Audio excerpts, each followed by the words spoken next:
سمحت انا عايز اللي يولد مراتي دكتوره مش دكتور. مفيش اي مشكله، عندك دكتور محمد ب 50,000 ودكتوره منى ب 70,000. لا خلاص خلي دكتور محمد، هو زي اخوها برضه. كده التكلفه بقت 80,000 عشان ترعوا توأم. 80,000؟ طب ينفع تطلع واحد بس دلوقتي؟ بقول لحضرتك انا ابني مولود عنده الصفرة، ده ما يقللش من الفلوس شويه؟ لا للاسف يا فندم، احنا كده هنزود 10,000 جنيه عشان نعالج. لا خلاص انا بحب اللون الاصفر. ها الواد اتكرع؟ للاسف لسه. انزل هات واحده 7. مش هينفع تولد طبيعي. لا تولد طبيعي. مش هينفع تولد طبيعي، الواد راسه كبيره. وانا راسي ناشفه.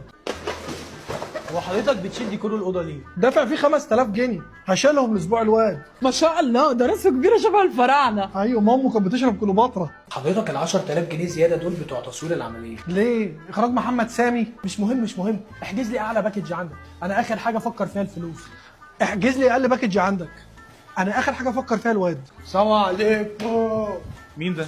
اكيد دكتور التخدير. الواد وزنه 2 كيلو، لازم يتنقل حضانه. ماشي نقولوه، هي بكام في اليوم؟ ب 10,000 جنيه. لا خلاص سيبه، اوديه الجيم.